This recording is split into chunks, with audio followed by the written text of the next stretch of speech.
Hello everyone, स्वागत है आपको स्टेप टू सक्सेस चैनल में। आज के वीडियो में हम लोग कंप्यूटर और सूचना प्रौद्योगिकी जो है, ठीक है, इसके जो क्वेश्चंस आते हैं एग्जाम में, यूपी ट्रिपल एससी के लगभग सभी एग्जाम्स में 2-4 क्वेश्चंस हैं जो कंप्यूटर और सूचना प्रौद्योगिकी से रिलेटेड रहते हैं। तो वो क्वेश्चंस और इसके अलावा जो अभी परीक्षा आने वाली है, ये कनिष्ठ सहायक की, जूनियर असिस्टेंट की परीक्षा यूपी ट्रिपल एससी आयोजित करने वाली है। ठीक है, इसका इंट्रोडक्टरी वीडियो कि इसमें क्या आना है, किस तरह का परीक्षा पैटर्न है, किस तरह के क्वेश्चंस आने हैं, क्या इसका सिलेबस है, कितने घंटे का पेपर होने वाला है, किस तरह की मार्किंग, उसका वीडियो हम ऑलरेडी आपको एक प्रोवाइड कर चुके हैं। तो उसी में हम लोग कर रहे हैं कि इस कनिष्ठ सहायक या जूनियर असिस्टेंट की जो परीक्षा होने वाली है, उसमें कंप्यूटर और सूचना प्रौद्योगिकी के जो क्वेश्चन आएंगे, उनके लिए जो मोस्ट इंपॉर्टेंट क्वेश्चंस हैं, ठीक है, उन मोस्ट इंपॉर्टेंट क्वेश्चंस की हम लोगों ने एक सीरीज जो है ये स्टार्ट कर रहे हैं, जिसमें ये इसका पार्ट 1 है, भाग 1 है, जिसमें 1 से 50 तक क्वेश्चन हम लोग स्टार्ट कर रहे हैं। बाकी जितने भी पार्ट में पॉसिबल होगा हम कंप्लीट करेंगे आपके ये कंप्यूटर और इंफॉर्मेशन टेक्नोलॉजी के सारे क्वेश्चंस, बिकॉज ये एरिया जो है नया है, इसके नोट्स मिलना भी थोड़ा सा टफ है और आप लोगों के लिए भी ये थोड़ा सा नया विषय है। ठीक है, इसके अलावा ये जो क्वेश्चंस हैं वो और परीक्षाओं के लिए तो इंपॉर्टेंट है ही, बट ये स्पेसिफिकली कनिष्ठ सहायक या जूनियर असिस्टेंट परीक्षा के लिए हम लोगों ने बनाए हैं। बाकी ये क्वेश्चंस जो हैं वो आपको पीडीएफ के फॉर्म में टेलीग्राम के थ्रू भी अवेलेबल हो जाएंगे। ये टेलीग्राम का हमारा यूजर नेम है।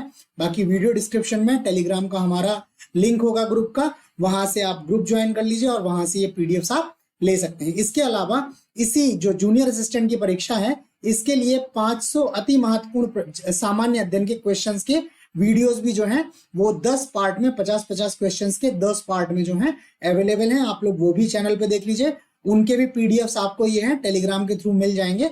ठीक, इसके अलावा करंट अफेयर्स के वीडियोस भी जो हैं वो अवेलेबल हैं और मंथली मैगजीन्स भी अवेलेबल हैं। ठीक है, मंथली मैगजीन्स, मंथली वीडियो जो है वो अवेलेबल है। तो कुल मिला के आप ये वीडियोस देख लेंगे सारे, तो आपकी ओवरऑल प्रिपरेशन जो है वो हो जाएगी। बाकी जब हम लोगों ने इंट्रोडक्टरी वीडियो दिया था तो उसमें हम लोगों ने बोला था कि आपको मॉडल टेस्ट पेपर्स भी हम लोग सॉल्व करवाएंगे। तो अगले 2 से 3 दिन में हम लोग आपको मॉडल टेस्ट पेपर भी स्टार्ट कर देंगे। वो डिटेल डिस्कशन के साथ ही हम लोग वीडियो रिलीज करेंगे और वैसे वो पेपर भी आपको मिल जाएगा। ठीक है, तो स्टार्ट करते हैं पहले क्वेश्चन से। करते हैं, पहला क्वेश्चन है, ये आपको ब्लैंक फिल करना है। एक इलेक्ट्रॉनिक डिवाइस जो डेटा को इंफॉर्मेशन में कन्वर्ट करते हुए प्रोसेस करता है। ऑप्शंस है प्रोसेसर, कंप्यूटर, केस और स्टाइलस। तो इसका सही जवाब है आपका ऑप्शन ए है। जो कंप्यूटर के भीतर प्रोसेसर लगा होता है, माइक्रो प्रोसेसर भी जिसको बोलते हैं, ये डेटा को क्या करता है, इंफॉर्मेशन में पहले कन्वर्ट करता है और फिर कन्वर्ट करने के बाद उसको प्रोसेस करता है और फिर जिस तरह से उससे जो डिजायर्ड आउटपुट हमें चाहिए होता है वो डिजायर्ड आउटपुट हम उसमें लेते हैं। एक्चुअल में आप लोग जान लीजिए पहले कि डेटा और इंफॉर्मेशन के बीच में डिफरेंस क्या है। ये डेटा जो होता है रॉ होता है, ठीक है, मतलब बहुत सारा जो सूचना है वो सूचना का संग्रह होता है, बट इससे आप किसी आउटपुट तक नहीं पहुंच सकते हैं। किसी आउटपुट तक पहुंचने के लिए इसको एक स्पेसिफिक वे में अरेंज करना होता है और उस अरेंज करने के बाद ये जो रॉ डेटा होता है ये सूचना में परिवर्तित हो जाता है या इंफॉर्मेशन में परिवर्तित हो जाता है। तो इंफॉर्मेशन जो है या सूचना जो है ये प्रोसेस्ड डेटा है, और जबकि डेटा जो है वो अनप्रोसेस्ड डेटा है। तो डेटा को इस तरह से इंफॉर्मेशन में पहले प्रोसेसर कन्वर्ट करता है और फिर उसके बाद उससे प्रोसेस करते हुए आउटपुट लेता है। अगला क्वेश्चन देखते हैं। अगला क्वेश्चन है, कंप्यूटर प्रोसेस द्वारा इंफॉर्मेशन में परिवर्तित किए जाते हैं। ऑप्शन है नंबर, प्रोसेसर, इनपुट और डेटा। तो इसका जो सही जवाब है ऑप्शन डी है, डेटा। अभी मैंने आपको बताया कि कंप्यूटर में क्या होता है, डेटा को इंफॉर्मेशन में परिवर्तित किया जाता है। डेटा क्या होता है, रॉ होता है, अनप्रोसेस्ड होता है, और इंफॉर्मेशन जो है वो प्रोसेस्ड जो है डेटा होती है। अगला क्वेश्चन देखते हैं। अगला क्वेश्चन है, सीपीयू का वह भाग जो अन्य सभी कंप्यूटर कंपोनेंट्स की गतिविधियों को कोऑर्डिनेट करता है, वो निम्नलिखित में से कौन सा है। ऑप्शंस है motherboard, coordination board, control unit और अरिथमेटिक लॉजिक यूनिट। तो इसका जो सही जवाब है ऑप्शन सी है। कंप्यूटर में जो एक हिस्सा होता है कंप्यूटर का, उसको कंट्रोल यूनिट बोलते हैं। ये कंट्रोल यूनिट क्या होता है, कंप्यूटर के सभी कंपोनेंट्स की क्या करता है, गतिविधियों को कोऑर्डिनेट करता है। कहां पे किस तरह की सूचनाओं का फ्लो होना है वो कंट्रोल यूनिट के द्वारा कंट्रोल किया जाता है। ठीक है, तो ये कंप्यूटर का जो है एक महत्वपूर्ण हिस्सा है। अगला क्वेश्चन देखते हैं, इनपुट का आउटपुट में रूपांतरण, फिर ब्लैंक फिल करना है, द्वारा किया जाता है। ऑप्शन है पेरिफेरल्स, मेमोरी, स्टोरेज और सीपीयू। ठीक है, तो इसका जो सही जवाब है ऑप्शन डी है। कंप्यूटर में जो सीपीयू होता है, जिसको सेंट्रल प्रोसेसिंग यूनिट बोलते हैं, फुल फॉर्म है इसका सेंट्रल प्रोसेसिंग यूनिट। तो ये क्या करता है, इसमें इनपुट को क्या करता है, ये आउटपुट में रूपांतरित करता है। इनपुट को क्या करेगा, ये पहले जो आप डेटा दोगे उसको प्रोसेस करेगा, उसको इंफॉर्मेशन में कन्वर्ट करेगा। इंफॉर्मेशन को प्रोसेस करने के बाद जो आपका डिजायर्ड आउटपुट होगा वो क्रिएट करेगा, और फिर आउटपुट आपका जो उसके पेरिफेरल्स होंगे जो आउटपुट को शो करते हैं, उनके थ्रू क्या कर देगा, आउटपुट में रूपांतरित कर देगा। अगला क्वेश्चन देखते हैं। अगला क्वेश्चन है, कंप्यूटर में डेटा किसे कहते हैं? ठीक है, ऑप्शन है संख्या को, चिन्ह को, दी गई सूचना को, चिन्ह व संख्यात्मक सूचना को। तो इसका जो सबसे सही जवाब है वो ऑप्शन डी है। जो चिन्ह और संख्यात्मक सूचनाएं जो हैं, जो हम कंप्यूटर को देते हैं, जिनको हम इनपुट करते हैं कंप्यूटर को, तो इसी सब चीजों को क्या बोलते हैं हम लोग, डेटा बोलते हैं। ठीक है, और इन्हीं को प्रोसेस कंप्लीट करके कंप्यूटर आगे काम करता है। अगला क्वेश्चन है, कंप्यूटर का दिमाग, ब्रेन किसको कहते हैं? ठीक है, कंप्यूटर का ब्रेन किसको कहते हैं? सीपीयू, मॉनिटर, मॉडेम और सॉफ्टवेयर। तो इसका जो सही जवाब है ऑप्शन ए है।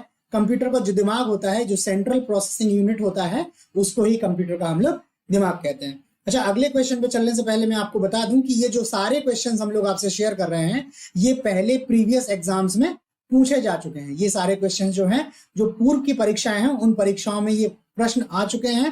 ठीक है, आपको हो सकता है देखने में लग रहे हो कि बहुत सिंपल क्वेश्चंस हैं, बट ये सारे क्वेश्चंस वो हैं जो आपको एग्जाम में पहले जो है आयोग द्वारा या विभिन्न जो कमीशन और हैं जो जिस तरह के क्वेश्चंस पूछते हैं, उनके द्वारा ये क्वेश्चंस पूछे जा चुके हैं। इस वजह से ये क्या है, अति महत्वपूर्ण है। ये यूपी ट्रिपल एससी के लिए महत्वपूर्ण तो है ही है, इसके अलावा ये और भी जो परीक्षाएं होती हैं जिनमें कंप्यूटर से संबंधित क्वेश्चंस आते हैं, उन सभी के लिए ये बहुत महत्वपूर्ण है। इसलिए इनको आप लोग जरूर से देख लीजिएगा। ठीक है, कई बार हम लोग बहुत सिंपल से क्वेश्चंस गलत कर देते हैं बिकॉज हमारा रिवीजन नहीं हो पाता है। तो आपको ये आते भी हो क्वेश्चंस, तब भी आप इनको देख लीजिए, रिवाइज हो जाएगा आपका, रिवीजन में आपका कोई भी नुकसान नहीं होने वाला है। अगले क्वेश्चन पे चलते हैं। अगला क्वेश्चन है, कंप्यूटर, फिर आपके पास 4 स्टेटमेंट है, आंकड़ों के भंडारण करने वाली एक सक्षम युक्ति है। ठीक है, आंकड़ों के विश्लेषण करने के लिए सक्षम है, पूर्ण गोपनीयता बनाए रखने में सक्षम है, और कभी कभी वायरस द्वारा आक्रामित होती है। ठीक है, तो कंप्यूटर क्या करता है, आंकड़े के भंडारण करने वाली, कंप्यूटर के जो हिस्से होते हैं उसमें कंप्यूटर में एक इनपुट होता है, ठीक है, एक आउटपुट होता है, एक प्रोसेसिंग यूनिट होती है। जो प्रोसेसिंग यूनिट है उसमें एक अर्थमेटिक लॉजिक यूनिट होता है जिसको हम लोग ALU बोलते हैं, एक इसमें कंट्रोल यूनिट होता है जिसको CU बोलते हैं, और एक इसमें मेमोरी का पार्ट होता है जिसमें सूचनाओं का संग्रहण होता है। तो कंप्यूटर क्या कर सकता है, आंकड़े के भंडार करने के लिए एक सक्षम युक्ति है। तो ये स्टेटमेंट सही है। आंकड़ों के विश्लेषण करने के लिए सक्षम है, तो जो अर्थमेटिक लॉजिक यूनिट होता है इसका, इसमें आंकड़ों का विश्लेषण होता है। पूर्ण गोपनीयता बनाए रखने में सक्षम है, तो कंप्यूटर में डेटा इसी तरह से जो है वो डेटा चोरी नहीं किया जा सकता है, ये अपने आप डेटा को शेयर नहीं कर सकता है। बट ये कभी कभी वायरस द्वारा आक्रामित होता है। आप लोग लगातार सुनते रहते हैं, कभी कभी कोई वायरस जो है आता है जो कंप्यूटर को क्या करता है, आक्रामित करता है, कंप्यूटर को संक्रमित करता है। तो इस तरह से आप देखेंगे चारों स्टेटमेंट सही है, तो इसका जो सही कूट हो जाएगा ऑप्शन डी हो जाएगा। सभी चारों कथन जो है कंप्यूटर के संबंध में सही है। अगले क्वेश्चन पे चलते हैं। अगला क्वेश्चन है, किसी व्यवस्था के कंप्यूटरीकरण में आवश्यकता होती है। अगर कोई आपका ऑलरेडी सेटलमेंट है, अरेंजमेंट है, उसको आपको कंप्यूटराइज करना है, तो किन किन वस्तुओं की आपको आवश्यकता होगी, किन किन चीजों की आवश्यकता होगी? ऑप्शंस हैं, उसे करने में दृढ़ इच्छा शक्ति की, संबंधित वित्तीय संसाधनों की, जनशक्ति के प्रशिक्षण की, और एक अत्याधुनिक संरचना की। तो आप कोई भी काम अगर करते हैं, ठीक है, वो चाहे वो कंप्यूटराइजेशन कर रहे हो या और भी कुछ भी कर रहे हो, तो दृढ़ इच्छा शक्ति की तो हमेशा आवश्यकता होती है, क्योंकि कोई ना कोई अड़चन आएगी, और अगर आपकी इच्छा शक्ति जो है वो कमजोर होगी तो आप उस अड़चन से क्या हो जाएंगे, डिसहार्टेंड हो जाएंगे, आप निराश महसूस करेंगे और आप उस कार्य को आगे नहीं करेंगे। इसलिए दृढ़ इच्छा शक्ति की आवश्यक है। उसके अलावा कंप्यूटर आप परचेज करेंगे, उसका सेटअप लगाएंगे, उसके लिए आपको पैसे वगैरह की जरूरत होगी, तो वित्तीय संसाधनों की भी आवश्यकता होगी। उसके अलावा कंप्यूटर को चलाने के लिए आपको प्रशिक्षित लोगों की भी आवश्यकता होगी, और ये क्या है, एक मॉडर्न जो है इंफ्रास्ट्रक्चर है, मॉडर्न कंपोजिशन है, इसकी भी आपको जरूरत है। तो ये भी चारों स्टेटमेंट जो है इसमें सही है। तो इसका कोड भी क्या हो जाएगा आपका डी, सभी चारों। सरप्राइज मत होइएगा, ये क्वेश्चन कंप्यूटर के संबंध में परीक्षा में पूछा गया है। ठीक है, अगले क्वेश्चन पे चलते हैं। अगला क्वेश्चन है, कंप्यूटर के संदर्भ में ALU का तात्पर्य है algebraic logic unit, arithmetic logic unit, algebraic local unit, arithmetic local unit. तो मैं पहले ही आपको बता चुका हूं कि ALU का जो मतलब है, फुल फॉर्म है, वो है अर्थमेटिक लॉजिक यूनिट, ठीक है, ALU। इसमें कंप्यूटर में क्या होता है, जो गुणा भाग जैसी जो गणनाएं होती हैं वो होती हैं, और कंपैरिजन भी लॉजिक के बेस पे भी ये डेटा को प्रोसेस करता है, आउटपुट देता है, ठीक है। नेक्स्ट क्वेश्चन है, कंप्यूटर द्वारा प्रोड्यूस किया गया परिणाम है, डाटा है, मेमोरी है, आउटपुट है या इनपुट है। तो कंप्यूटर जो परिणाम प्रोड्यूस करता है उसको आउटपुट बोलता है, ठीक है। फिर से आपको बता दूं कि ये क्वेश्चंस देख के आप लोग ये मत सोचिएगा कि ये बहुत इजी हैं। जैसे जैसे हम लोग सीरीज में आगे बढ़ते जाएंगे, इससे संबंधित और भी जो अच्छे क्वेश्चंस हैं, जो इन डेप्थ क्वेश्चंस हैं, वो भी हम आपको प्रोवाइड करेंगे। बट इस तरह के क्वेश्चन से आपको कंप्यूटर में कितने पेरिफेरल्स हैं, किसका क्या काम है, वो आपको इसका मोटा मोटा ज्ञान इससे हो जाएगा, और हो सकता है आपको इसी तरह के क्वेश्चंस भी आपसे पूछ लिए जाए, ठीक है। अगले क्वेश्चन पे चलते हैं। अगला क्वेश्चन है, इंफॉर्मेशन सिस्टम में अल्फा न्यूमेरिक डेटा सामान्यतः क्या रूप लेता है। ऑप्शंस हैं वाक्य और पैराग्राफ, नंबर और अल्फाबेटिकल कैरेक्टर, ग्राफिक शेप और फिंगर, मानव ध्वनियां और अन्य ध्वनियां। तो जो अल्फा न्यूमेरिक डेटा होता है उसमें नंबर्स होते हैं और अल्फाबेटिकल कैरेक्टर्स होते हैं। तो इसका जो सही कूट है ऑप्शन बी है। इनको अल्फा न्यूमेरिक डेटा बोलते हैं, जिसमें नंबर 1 2 3 और अल्फाबेटिकल कैरेक्टर मतलब ABCD, ये इस तरह के डेटा होते हैं। नेक्स्ट क्वेश्चन है, सेंट्रल प्रोसेसिंग यूनिट या CPU में एक कंपोनेंट के रूप में निम्न में कौन सा होता है। ऑप्शंस है memory regulation unit, flow control unit, arithmetic logic unit और इंस्ट्रक्शंस मैनिपुलेशन यूनिट। तो इसका जो सही जवाब है ऑप्शन सी है। जो सेंट्रल प्रोसेसिंग यूनिट होता है उसमें एक ALU होता है और एक कंट्रोल यूनिट होता है, CU होता है। तो ये अर्थमेटिक लॉजिक यूनिट इसका सेंट्रल प्रोसेसिंग यूनिट का एक इंपॉर्टेंट कंपोनेंट है। अगले क्वेश्चन को देखते हैं। अगला क्वेश्चन है, कच्चे तथ्य, ये यहाँ आपको फिल करना है, रॉ फैक्ट्स बताता है, जबकि फिर उसके बाद फिल करना है से डाटा अर्थपूर्ण बन जाता है। ऑप्शन है सूचना रिपोर्टिंग, मतलब सूचना पहले पे आएगा, रिपोर्टिंग दूसरे पे आएगा, डेटा सूचना, सूचना बिट्स और रिकॉर्ड बाइट्स। तो इसका जो सही जवाब है ऑप्शन बी है। जो डेटा है, जो यहाँ आप डेटा लिखेंगे, डेटा क्या करता है, कच्चे तथ्य रॉ फैक्ट्स बताता है, जबकि जो इंफॉर्मेशन होती है, सूचना होती है, ये डेटा इससे क्या होता है, अर्थपूर्ण बन जाता है। इससे आप किसी कंक्लूजन को ड्रॉ कर सकते हैं। तो इसका जो सही जवाब है ऑप्शन बी है, डेटा और सूचना। अगला क्वेश्चन है, शब्द, आवाज, इमेजिंग और ऐसे कार्यों को अनुदित करना जिसे लोग सिस्टम यूनिट प्रोसेस करने वाले प्रारूप में समझ सकें, उसे के रूप में जाना जाता है। ऑप्शंस हैं device drivers, device readers, input devices और आउटपुट डिवाइसेस। तो इसका जो सही जवाब है आपका ऑप्शन सी है। इनको क्या बोलते हैं हम लोग, इनपुट डिवाइसेस बोलते हैं, जिसके थ्रू कंप्यूटर में डेटा इनपुट किया जाता है। नेक्स्ट क्वेश्चन पे चलते हैं। नेक्स्ट क्वेश्चन है, कंप्यूटर प्रोसेसर निम्न भाग सम्मिलित होते हैं। कंप्यूटर प्रोसेसर में कौन कौन से भाग सम्मिलित होते हैं। ऑप्शन है CPU व प्रमुख मेमोरी, हार्ड डिस्क व फ्लॉपी ड्राइव, प्रमुख मेमोरी और स्टोरेज, कंट्रोल यूनिट व ALU। तो फिर से रिपीट आ गया क्वेश्चन। कंप्यूटर प्रोसेसर में जो भाग शामिल होते हैं वो होते हैं कंट्रोल यूनिट होता है और अर्थमेटिक लॉजिक यूनिट होता है। अगला क्वेश्चन है, माइक्रो प्रोसेसर जो कंप्यूटर का मस्तिष्क होता है उसे भी कहा जाता है। ऑप्शन है माइक्रोचिप, मैक्रोचिप, मैक्रो प्रोसेसर और कैलकुलेटर। तो इसका जो सही जवाब है इसका ऑप्शन ए है। जो कंप्यूटर में प्रोसेसर होता है, माइक्रो प्रोसेसर जो लगा होता है, इसको माइक्रोचिप भी बोला जाता है। लोकल लैंग्वेज में या लेमैन लैंग्वेज में इसको माइक्रोचिप भी बोला जाता है। अगले क्वेश्चन पे चलते हैं। अगला क्वेश्चन है, प्रमुख मेमोरी, ठीक है, इसमें ऑप्शन फिल करना है, किस समन्वय से कार्य करती है। जो मेन प्राइमरी मेमोरी होती है वो विशेष कार्य कार्ड, RAM, CPU और इंटेल। तो इसका जो सही जवाब है वो ऑप्शन सी है। जो प्राइमरी मेमोरी या जो प्रमुख मेमोरी होती है वो CPU के कोऑर्डिनेशन से क्या करती है, कार्य करती है। इसमें जो है इंफॉर्मेशन को एकत्र किया जाता है, ठीक है, और वहां से CPU इंफॉर्मेशन को कलेक्ट भी कर सकता है, उसको प्रोसेस भी कर सकता है। अगला क्वेश्चन है, CPU का प्रमुख कार्य है, ठीक है। ऑप्शन है प्रोग्राम अनुदेशों पर अमल करना, डेटा या जानकारी भावी प्रयोग हेतु स्टोर करना, डेटा और जानकारी प्रोसेस करना, और A और C दोनों। तो इसका जो सही जवाब है प्रोग्राम अनुदेशों का पालन करना, जो प्रोग्राम इंस्ट्रक्शंस है उनका पालन करना या अमल करना उनको, ठीक है, उनके बेसिस पे काम करना। डेटा या जानकारी भावी प्रयोग हेतु स्टोर करना, तो स्टोर करना जो कार्य है वो मेमोरी का है, ये CPU का कार्य नहीं है।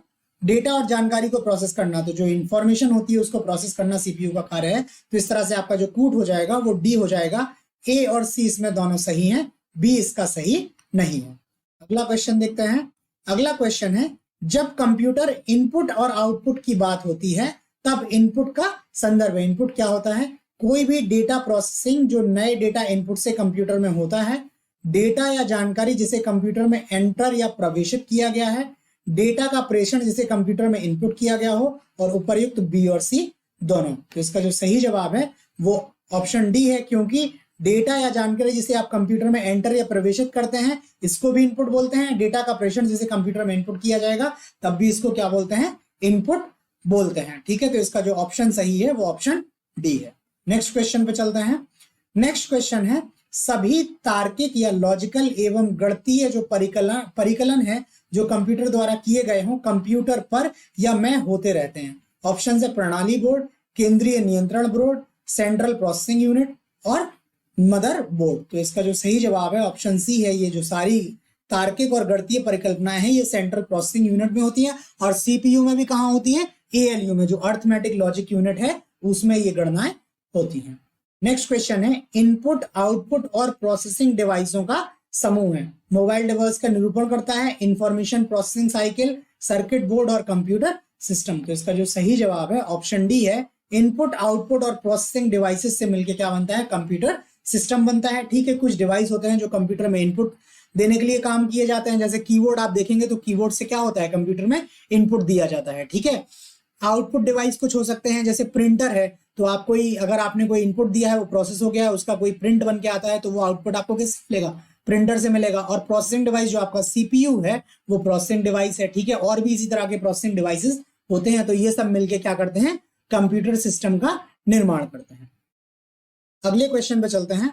अगला क्वेश्चन है, अरिथमेटिक ऑपरेशन में यह जानने के लिए डेटा आइटम का दूसरी डेटा आइटम से मिलान किया जाता है कि पहली आइटम दूसरी आइटम से बराबर या कम है। ठीक है, यहां देखिएगा, ये अरिथमेटिक लॉजिक यूनिट नहीं, अरिथमेटिक ऑपरेशन है केवल। उसके बाद से डेटा आइटमों को आरोही या अवरोही क्रम में मानक पूर्व निर्धारित क्राइटेरिया के अनुसार सॉर्ट करते हैं, एंड और तथा नॉट जैसे ऑपरेटरों के साथ कंडीशन का प्रयोग करते हैं, और में जमा घटाना गुणा और भाग होते हैं। तो इसका जो सही जवाब है वो ऑप्शन डी है। जो अरिथमेटिक ऑपरेशंस हैं वो यही जोड़ घटाना गुणा भाग जो हैं वो अरिथमेटिक ऑपरेशंस हैं। बाकी ये जो डेटा का आरोही अवरोही क्रम में करना है तो ये कंपैरिजन के थ्रू होता है कि कौन सा डेटा किससे बड़ा है छोटा है, तो ये लॉजिक के थ्रू होते हैं। ठीक है, होते ये सारे कंप्यूटर में ही है, बट ये जो है ये अरिथमेटिक ऑपरेशंस नहीं है, ये लॉजिक ऑपरेशंस में चले जाएंगे, जबकि अरिथमेटिक ऑपरेशंस में केवल जमा घटाना गुणा और भाग होते हैं। अगला क्वेश्चन देखते हैं। अगला क्वेश्चन है, कंप्यूटर निम्नलिखित में कौन सा कार्य नहीं करता है? ऑप्शन है इंप्यूटिंग, प्रोसेसिंग, कंट्रोलिंग और अंडरस्टैंडिंग। तो इसका जो सही जवाब है ऑप्शन डी है। अंडरस्टैंडिंग का जो है वो कंप्यूटर का कार्य नहीं है। कंप्यूटर में एक आप प्रोग्राम पहले से फिक्स कर देते हैं, उस प्रोग्राम के निर्देशों के अनुसार कंप्यूटर क्या है? आपको आउटपुट देता है। कंप्यूटर स्वयं से कुछ भी नहीं करता है, आपको उसमें एक प्रोग्राम बना के देना होगा उसको, उस प्रोग्राम या सॉफ्टवेयर के बेसिस पे जो है वो कंप्यूटर काम करता है। किसी भी चीज को अंडरस्टैंड करना जो है अपने आप से वो केवल मानव कर सकता है। कंप्यूटर जो है, एआई काफी हद तक इस दिशा में आगे बढ़ रही है, बट अभी वो अपनी बिगिनिंग फेज में है। कंप्यूटर अंडरस्टैंडिंग का काम नहीं करता है। अगले क्वेश्चन को देखते हैं। अगला है, कंप्यूटर में अधिकांश प्रोसेसिंग, फिर आ गया ब्लैंक में होती है, मेमोरी, रैम, मदरबोर्ड और सीपीयू। तो इसका जो सही जवाब है ऑप्शन डी है। जो कंप्यूटर में प्रोसेसिंग होती है वो सेंट्रल प्रोसेसिंग यूनिट में होती है, सीपीयू में होती है। बाकी ये रैम जो है इसका फुल फॉर्म है रैंडम एक्सेस मेमोरी। ठीक है, अगले क्वेश्चन पे चलते हैं। अगला क्वेश्चन है, एएलयू इसमें क्या है? का परिचालन संपन्न करता है, लॉगरिथम आधारित, एएससीआईआई, एल्गोरिथम आधारित और अर्थमेटिक। तो इसका जो सही जवाब है ऑप्शन डी है। एएलयू में जो होते हैं वो अर्थमेटिक ऑपरेशंस होते हैं। इसका सही जवाब यहां से ऑप्शन डी ही निकल के आता है। लॉजिकल भी होते हैं बट अर्थमेटिक यहां से सही निकल के आता है। अगला क्वेश्चन है, निम्न में कौन सा कंप्यूटर का बुनियादी कार्य नहीं है? बेसिक वर्क जो है वो नहीं है। डेटा को स्वीकार करना, इनपुट को स्वीकार करना, डेटा को स्टोर करना और टेक्स्ट को स्टोर करना। तो इसका जो सही जवाब है ऑप्शन डी है। टेक्स्ट को स्कैन करना जो है वो कंप्यूटर का कार्य नहीं है। टेक्स्ट को स्कैन करना आपको पड़ेगा और आपको उसको फिर इनपुट करना होगा कंप्यूटर में। बाकी आप लोग ये देखिए, ये स्टोरेज वाला जो सेंट्रल प्रोसेसिंग यूनिट था, तो सेंट्रल प्रोसेसिंग यूनिट का काम नहीं है डेटा को स्टोर करना, बट कंप्यूटर का काम है डेटा को स्टेट करना। ठीक है, कंप्यूटर जो है वो बड़ी युक्ति है, सीपीयू इसका एक भाग है वैसे ही मेमोरी इसका एक भाग है। तो कंप्यूटर क्या करेगा, डेटा को स्टोर करेगा, बट सीपीयू डेटा को स्टोर नहीं करेगा। अगले क्वेश्चन पे चलते हैं। अगला क्वेश्चन है, किसी बाहरी स्रोत से आती है और कंप्यूटर सॉफ्टवेयर में फीड की जाती है, उस सूचना को कहते हैं। ऑप्शंस है आउटपुट, इनपुट, ग्रुपपुट और रिपोर्ट। तो इसका जो सही जवाब है ऑप्शन बी है। ये जो इनपुट होता है इसको कंप्यूटर सॉफ्टवेयर फीड करते हैं। कंप्यूटर सॉफ्टवेयर में जो भी निर्देश होते हैं उसके बेसिस पे इस इनपुट को क्या किया जाता है, प्रोसेस किया जाता है, इंफॉर्मेशन में कन्वर्ट किया जाता है और फिर उसके डिजायर्ड आउटपुट निकाले जाते हैं। नेक्स्ट क्वेश्चन, कंप्यूटर के सेंट्रल प्रोसेसिंग यूनिट का फंक्शन क्या है? यह इनवॉइस बनाता है, गणनाएं और प्रोसेसिंग करता है, डाटा डिलीट करता है और डाटा को करप्ट करता है। तो इसका जो सही जवाब है ऑप्शन बी है। कंप्यूटर का जो सेंट्रल प्रोसेसिंग यूनिट है ये गणनाएं करता है, कैलकुलेशंस करता है और डेटा को प्रोसेस करता है, उसको डिजायर्ड आउटपुट में चेंज करता है। इनवॉइस बनाना जो है वो कंप्यूटर काम नहीं है। कंप्यूटर अपना डेटा खुद डिलीट नहीं करता है, डेटा को करप्ट भी कंप्यूटर खुद नहीं करता है जब तक कि कोई बाहर से उसको किसी तरह का इंस्ट्रक्शन चाहे आप दो, चाहे किसी वायरस के थ्रू उसको ये इंस्ट्रक्शंस मिले। अदरवाइज कंप्यूटर किसी भी डेटा को स्वयं से डिलीट नहीं करता है, ना ही करप्ट करता है। अगले क्वेश्चन को देखते हैं। अगला क्वेश्चन है, सीपीयू और आईओ इनपुट आउटपुट के बीच सिग्नलों के मूवमेंट को कौन नियंत्रित करता है? ALU, control unit, memory unit और सेकेंडरी स्टोरेज। तो इसका जो सही जवाब है ऑप्शन बी है। जो सीपीयू के भीतर कंट्रोल यूनिट होता है, ये कंट्रोल यूनिट क्या होता है, इनपुट आउटपुट और सीपीयू के बीच सिग्नलों के मूवमेंट को क्या करता है, नियंत्रित करता है। हम आपको पहले ही बता चुके हैं ये कंट्रोल यूनिट का कार्य है नियंत्रण रखना। प्रोसेसर के तीन मुख्य भाग हैं। ऑप्शंस है एएलयू, सीयू और रजिस्टर, एएलयू, सीयू और रैम, कैश, सीयू और रजिस्टर, सीयू, रजिस्टर और रैम। तो इसका जो सही जवाब है ऑप्शन ए है। Arithmetic logic unit, control unit और रजिस्टर जो है ये प्रोसेसर या सीपीयू के तीन प्रमुख भाग। अगले क्वेश्चन देखते हैं। बुनियादी कंप्यूटर प्रोसेसिंग चक्र में शामिल होते हैं। ऑप्शंस है इनपुट प्रोसेसिंग और आउटपुट, सिस्टम एप्लीकेशन, डेटा सूचना और एप्लीकेशन, हार्डवेयर सॉफ्टवेयर और स्टोरेज। तो इसका जो सही जवाब है ऑप्शन ए। मैं पहले आपको बता चुका हूं कि कंप्यूटर में क्या होता है, इनपुट होता है, आउटपुट होता है और प्रोसेसिंग यूनिट होता है। तो इसका सही जवाब ऑप्शन ए है। नेक्स्ट क्वेश्चन, कंप्यूटर चलाने के लिए यूज किया जाने वाला डेटा या सूचना कहलाता है। ऑप्शन है सॉफ्टवेयर, हार्डवेयर, पेरिफेरल और सीपीयू। तो इसका जो सही जवाब है आपका ऑप्शन डी है। सीपीयू जो सेंट्रल प्रोसेसिंग यूनिट है कंप्यूटर का, ये क्या करता है, डेटा या सूचना को यूज करता है। ठीक है, ठीक, सीपीयू करता है इसको। नेक्स्ट क्वेश्चन पे चलते हैं। नेक्स्ट क्वेश्चन है, निम्न में कौन सा इनपुट यूनिट से नहीं जुड़ता है? यह बाहरी दुनिया से डेटा स्वीकार करता है, यह डेटा को बाइनरी कोड में बदलता है जिसे कंप्यूटर समझता है, यह बाइनरी डेटा को मानव द्वारा पढ़े जाने वाले रूप में बदलता है जिसे प्रयोक्ता समझ सके, यह आगे प्रोसेसिंग के लिए डेटा को बाइनरी रूप में कंप्यूटर में भेजता है। तो इसका जो सही जवाब है ऑप्शन सी है।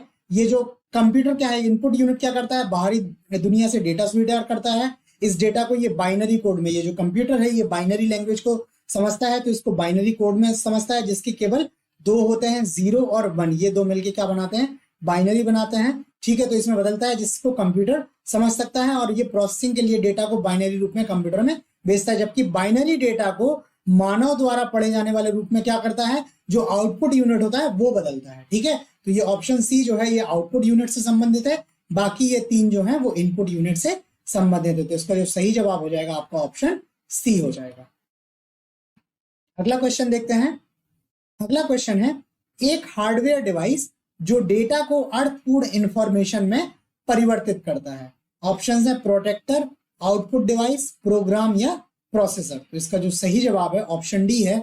जो कंप्यूटर के भीतर प्रोसेसर होता है ये क्या करता है, डेटा को जो है वो इंफॉर्मेशन में, अर्थपूर्ण इंफॉर्मेशन में जिसके बेसिस पे कोई निष्कर्ष निकाला जा सकता है, वैसे इंफॉर्मेशन में क्या करता है, प्रोसेस करता है। बाकी आप लोग देखिएगा हार्डवेयर और सॉफ्टवेयर आते हैं तो हार्डवेयर यूजुअली वे हैं जिनको आप देख सकते हैं, छू सकते हैं, जबकि सॉफ्टवेयर को आप देख छू नहीं सकते हैं। वो एक्चुअल में एक टाइप से कोड वगैरह होते हैं। ठीक है, तो हार्डवेयर डिवाइस जैसे जो आपका मॉनिटर होता है वो एक हार्डवेयर डिवाइस है, आपका कीबोर्ड है ये हार्डवेयर डिवाइस है, आपका प्रिंटर है जो ये हार्डवेयर डिवाइस है। ठीक है, नेक्स्ट क्वेश्चन है, गणना और तुलना के लिए कंप्यूटर के किस भाग का प्रयोग किया जाता है? कैलकुलेशन और कंपैरिजन के लिए ALU, control unit, disk unit और मॉडेम। तो इसका जो सही जवाब है ऑप्शन ए है। जो अर्थमेटिक लॉजिक यूनिट होता है वो कंप्यूटर में क्या करता है, गणनाएं करता है और तुलना करता है। ठीक है, वहां पे हम लोगों ने डिस्कस किया था अर्थमेटिक ऑपरेशन, इस वजह से तुलना वाला पार्ट वहां नहीं लिया था।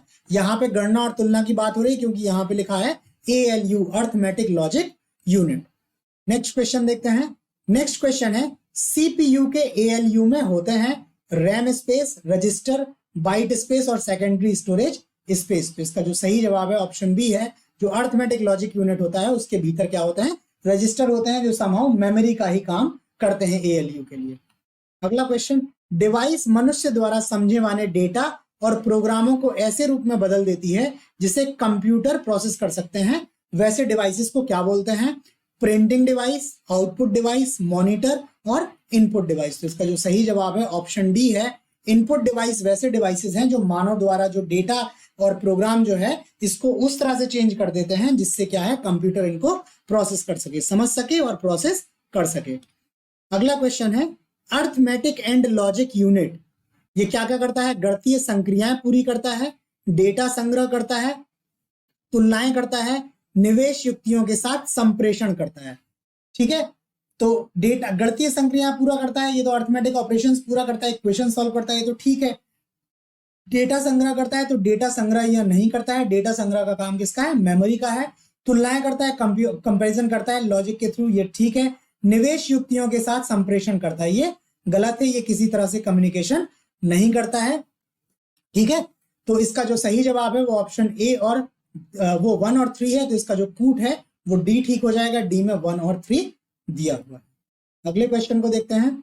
अगला क्वेश्चन है सीपीयू में कंट्रोल, मेमोरी और यूनिट होता है, micro processor, arithmetic logic, output और रोम। तो इसका जो सही जवाब है ऑप्शन बी है। सीपीयू में एक कंट्रोल यूनिट होता है, मेमोरी होती है और अर्थमेटिक लॉजिक यूनिट होता है। अगला क्वेश्चन है गीगो शब्द किससे संबंध है? ठीक है, ऑप्शंस है एक्यूरेसी, ऑटोमेटिक, फ्लेक्सिबिलिटी और वर्सेलिटी। तो ये जो गीगो है ये एक थ्योरी है जिसका जो पूरा नाम है ये है गार्बेज इन गार्बेज आउट। ठीक है, GARBAGE, garbage in garbage out, मतलब अगर आप कचरा इसमें डालेंगे तो आपको कचरा ही मिलेगा। तो इस थ्योरी से ये आता है कि जिस तरह का आप कंप्यूटर को इनपुट देंगे कंप्यूटर उसी तरह का आपको आउटपुट देगा। तो अगर आप एक्यूरेट जो है इंफॉर्मेशन देंगे कंप्यूटर को तो आपको एक्यूरेट जो है आउटपुट मिलेगा। तो इसका जो सही जवाब है ऑप्शन ए है। गीगो जो शब्द है ये एक्यूरेसी से संबंध है। ठीक है, ये गीगो का फुल फॉर्म आप याद रख लीजिएगा, इसको वीडियो को पॉज करके लिख लीजिएगा। इसका फुल फॉर्म है गार्बेज इन गार्बेज आउट। ठीक है, और ये बताता है कि आप जिस तरह का इनपुट कंप्यूटर को देंगे कंप्यूटर आपको उसी तरह का क्या करेगा, आउटपुट देगा। अगले क्वेश्चन पे चलते हैं। अगला क्वेश्चन है भारत में विकसित परम सुपर कंप्यूटर, सुपर कंप्यूटर्स होते हैं तो उस भारत का जो सुपर कंप्यूटर है पहला उसका नाम है परम। इसका विकास किस संस्था द्वारा किया गया था? ऑप्शन है सीडेक, IIT कानपुर, बार्क और IIT दिल्ली। तो इसका जो सही जवाब है ऑप्शन ए है। ये सीडेक जो संस्थान है जिसका पूरा नाम है centre for development of advance computing, ये पुणे में स्थित है। ठीक है, तो ये सीडेक द्वारा इसका जो है विकास किया गया था। ये सीडेक का फुल फॉर्म जो है आपसे स्टैटिक जीके में भी पूछा जाता है। सीडेक का जो सीडेक कहां पर स्थित है ये भी पूछा जाता है।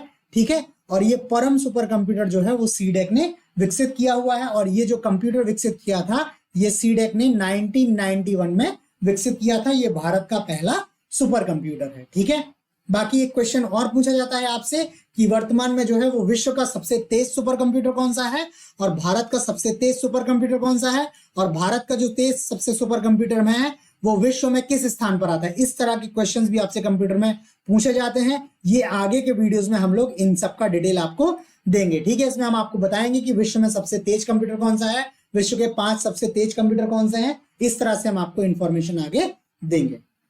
अगला क्वेश्चन है एक छोटे सिलिकॉन चिप पर ट्रांजिस्टर और अन्य इलेक्ट्रॉनिक उपकरणों के साथ पूर्ण इलेक्ट्रॉनिक सर्किट को कहते हैं। ऑप्शन है work station, CPU, integrated circuit और मैग्नेटिक डिस्क। तो इसका जो सही जवाब है ऑप्शन सी है।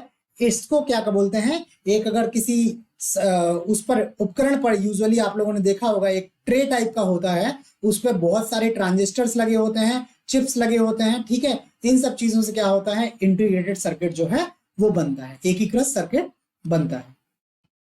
अगले क्वेश्चन पे जो देखते हैं, अगला क्वेश्चन है कौन सा डिवाइस, उपकरण हाथ पकड़ या हैंड हेल्ड ऑपरेटिंग प्रणाली का इस्तेमाल करता है? ऑप्शन है पीडीए व्यक्तिगत कंप्यूटर, लैपटॉप और मेन फ्रेम। इसका जो सही जवाब है आपका ऑप्शन ए है।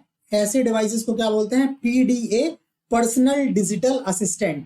ठीक है, ये असिस्टेंट्स ये क्या करते हैं? इंफॉर्मेशन को क्या करते हैं? ये संग्रह रखते हैं, थोड़ा बहुत ये प्रोसेसिंग का काम भी कर लेते हैं। ठीक है, ये पर्सनल कंप्यूटर्स नहीं है, ये पर्सनल डिजिटल असिस्टेंट। ठीक है, अगला क्वेश्चन है निम्न में सबसे तेज कौन सा है? सबसे फास्ट क्या है? सीडी रोम, रैम, रजिस्टर्स और कैच। तो इसका जो सही जवाब है आपका ऑप्शन सी है। जो रजिस्टर्स हैं, जो आपके अर्थमेटिक लॉजिक यूनिट के भीतर होते हैं, ये सबसे तेज काम करते हैं। इसमें इंफॉर्मेशन का फ्लो जो होता है वो बहुत ज्यादा तेज होता है। ठीक है, अगला क्वेश्चन देखते हैं। अगला क्वेश्चन है कोई कंप्यूटर एनालॉग डेटा को पहचानने और समझे, इसके लिए पहले इसे इंटरप्रिटेशन के लिए मेन फ्रेम के पास भेजना होगा, सीपीयू के एलयू द्वारा विश्लेषित किया जाना होगा, डिकोड किया जाना होगा, वायरसों के लिए विश्लेषित किया जाना होगा। तो जब एनालॉग डेटा को कंप्यूटर को दोगे तो कंप्यूटर जो है वो एनालॉग डेटा को नहीं पहचान सकता है। तो इसको क्या करना पड़ेगा? जिस लैंग्वेज को कंप्यूटर समझ सकता है उसमें चेंज करना पड़ेगा, यानी इसको कंप्यूटर की उस लैंग्वेज में क्या करना पड़ेगा? डिकोड करना पड़ेगा, बाइनरी फॉर्म में इसको डिकोड करना पड़ेगा। तो इसका जो सही जवाब होगा ऑप्शन सी होगा। ये एनालॉग डेटा को क्या करना पड़ेगा? इसको डिकोड करना पड़ेगा। नेक्स्ट क्वेश्चन देखते हैं। नेक्स्ट क्वेश्चन है सुपर कंप्यूटर मेन फ्रेम कंप्यूटरों से आकार और प्रोसेसिंग क्षमता में छोटे होते हैं, अधिकांश घरों में आम होते हैं, में हजारों माइक्रो प्रोसेसर होते हैं, उनकी कंप्यूटर क्षमता की कमी के कारण शोधकर्ताओं द्वारा विरले ही प्रयोग होते हैं। तो ये जो कंप्यूटर है सुपर कंप्यूटर, ये सबसे बड़े कंप्यूटर होते हैं। तो मेन फ्रेमों से भी क्या होते हैं? बड़े होते हैं ये आकार में। ये घरों में तो आम कभी भी नहीं पाए जाते। ये बहुत बड़े बड़े जो संस्थान होंगे उन संस्थानों में ये होते हैं। तो ये घरों में नहीं होते हैं। घरों में जो होते हैं वो आपके डेस्कटॉप या जिनको पर्सनल कंप्यूटर या लैपटॉप्स आपके पास होते हैं। हजारों माइक्रो प्रोसेसर होते हैं। तो ये ठीक है, क्योंकि ये कई लाख और कई करोड़ गणनाएं जो हैं ये एक साथ कर सकते हैं। इनमें क्या होता है? हजारों माइक्रो प्रोसेसर होते हैं और इनकी कंप्यूटर क्षमता जो है वो बहुत अधिक होती है। इस वजह से ये शोधकर्ताओं द्वारा प्रयोग किए जाते हैं। तो ये इसका जो सही जवाब है ऑप्शन सी है। एक सुपर कंप्यूटर में हजारों माइक्रो प्रोसेसर होते हैं। बाकी मेन फ्रेम के बाद जो है वो सुपर कंप्यूटर होता है। आप देखेंगे तो सबसे पहले आपका पर्सनल कंप्यूटर होगा, फिर उसके बाद से मिनी होगा, फिर मिनी कंप्यूटर्स भी बोलते हैं, फिर उसके बाद से आपके मेन फ्रेम आ जाएंगे, मेन फ्रेम के बाद सुपर कंप्यूटर आ जाएंगे। अगले क्वेश्चन पे चलते हैं। अगला क्वेश्चन है किसने पहला इलेक्ट्रॉनिक कंप्यूटर आईनेक जो है, आईनेक या इनियक जो है वो बनाया था? ऑप्शंस हैं von Neumann, Joseph Jacquard, Presper Eckert और जॉन मॉशले और डेनिस रिची। तो इसका जो सही जवाब है ऑप्शन सी है।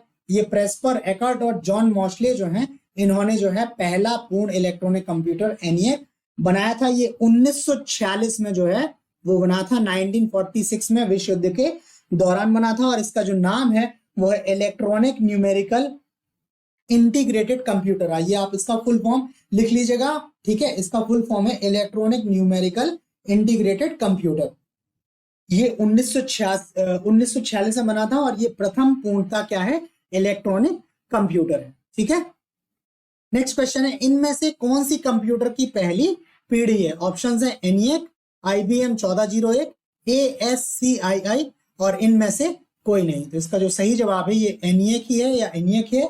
ठीक है, ये एनियक जो है ये फर्स्ट जनरेशन के क्या है? कंप्यूटर्स हैं। वर्तमान में हम लोग जो घरों में कंप्यूटर्स देखते हैं वो या तो फोर्थ जनरेशन के कंप्यूटर हैं या फिफ्थ जनरेशन के कंप्यूटर। पांचवी पीढ़ी के कंप्यूटर्स भी क्या हैं? आपके आ गए हैं। फिफ्थ जनरेशन के कंप्यूटर आपके आ गए हैं। ठीक है, नेक्स्ट क्वेश्चन पे चलते हैं। नेक्स्ट क्वेश्चन है अंकीय संगणक या कंप्यूटर द्वारा डेटा तथा प्रोग्राम को सांकेतिक शब्दों में बदलने के लिए किस प्रणाली का उपयोग किया जाता है? ऑप्शन है दशमलव, बाइनरी या द्विगुण, षोडश आधारी और अष्टाधारी। ठीक है, तो जो आपके नंबर सिस्टम है वो आपका एक बेस होता है, जैसे आपका डेसिमल सिस्टम है जिसमें 1 से 10 तक संख्या होती है, फिर आपका 11 आ जाता है, 12 आ जाता है। मतलब 1 से 9 तक जो संख्या है उनको ही मिला के 0 से 9 तक जो आपकी 10 संख्या है 0 से लेके 9 तक, इन 10 संख्याओं के बेसिस पे ही आपकी पूरी गणना चलती रहती है। तो इसको दशमलव प्रणाली बोलते हैं। 10 होते हैं इसमें, वैसे ही एक बाइनरी प्रणाली होती है जिसमें केवल 2 होते हैं, 0 1,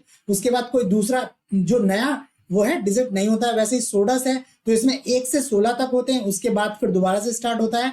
अष्टधारी होता है, इसमें 8 होते हैं तो 1 to 8 होगा, 8 के बाद दोबारा नया स्टार्ट होता है। तो ये जो है वो अंक प्रणाली है। कंप्यूटर किस अंक प्रणाली को समझता है तो मैं आपको पहले बता चुका हूं कि कंप्यूटर जो है वो बाइनरी सिस्टम को करता है, बाइनरी या द्विगुण प्रणाली को समझता है। तो ये जो सांकेतिक शब्दों को क्या करेंगे आप लोग बाइनरी में चेंज करेंगे। ठीक है, नेक्स्ट क्वेश्चन है, विश्व के प्रथम सुपर कंप्यूटर का नाम क्या है? ऑप्शन है CDC 66,000, Usenet, COM, ODOR VY20 और PARAM 10,000। ठीक है, ये PARAM परम हो जाएगा आपका, परम 10,000। तो इसका जो सही जवाब है आपका ऑप्शन आपका ए है। ये CDC 600 जो है ये दुनिया का क्या है, पहला सुपर कंप्यूटर है, विश्व का पहला सुपर कंप्यूटर। ठीक है, तो ये हमारे 50 क्वेश्चन जो हैं वो कंप्लीट हो गए हैं। ये इनके आपको आंसर्स दिए हैं सारे क्वेश्चंस के। ठीक है, जो आपको PDF देंगे हम आपको टेलीग्राम ग्रुप के थ्रू, उस PDF में ये सारे आंसर्स जो हैं वो अवेलेबल होंगे। इसके अलावा जो आप लोग परीक्षा देने वाले हैं, ठीक है, उन परीक्षाओं की दृष्टि से अति महत्वपूर्ण प्रश्नों की क्या है श्रृंखला भी अवेलेबल है। इनके वीडियोस जो डिटेल्ड वीडियोस हैं विद डिस्कशन आपको अवेलेबल है, आप वहां से वो वीडियोस देख सकते हैं। और डेली करंट अफेयर्स के वीडियोस भी अवेलेबल हैं, मंथली वीडियोस भी अवेलेबल हैं, और उनके PDFs जो हैं वो सारे फ्री ऑफ कॉस्ट अवेलेबल हैं। मंथली मैगजीन अवेलेबल है, और उसके बाद 2-2 जनरल स्टडीज के इंपॉर्टेंट क्वेश्चंस के शॉर्ट्स अवेलेबल हैं, जिसमें एक क्वेश्चन जो है वो डिस्क्रिप्टिव होता है, उसकी डिटेल्स भी अवेलेबल होती हैं, और एक क्वेश्चन नॉर्मल होता है, वो भी प्रतिदिन जो है वो आपके YouTube इंस्टाग्राम के थ्रू आपको प्रोवाइड कराए जा रहे हैं, जिससे आपका कॉन्स्टेंटली क्या हो, रिवीजन होता रहे। ठीक है, तो आज के वीडियो में इतना ही। बाकी आपको ये क्वेश्चंस कैसे लगे, कंटेंट कैसा लगा, ये आप हमें प्लीज लाइक करके कमेंट करके जरूर बताएं। चैनल को सब्सक्राइब नहीं किया है तो चैनल को सब्सक्राइब कर लें, और नोटिफिकेशन भी आप प्लीज ऑन कर लें, ताकि जो भी नए वीडियोस आए परीक्षा की दृष्टि से महत्वपूर्ण वीडियोस जो आए वो आपको टाइमली मिल जाए, आपका टाइमली रिवीजन होता रहे। और PDFs के लिए आप ये लोग टेलीग्राम ग्रुप ज्वाइन कर लें। ठीक है, तो आज के वीडियो में इतना ही। बाकी नए क्वेश्चंस के साथ जल्दी ही मिलते हैं, तब तक के लिए धन्यवाद।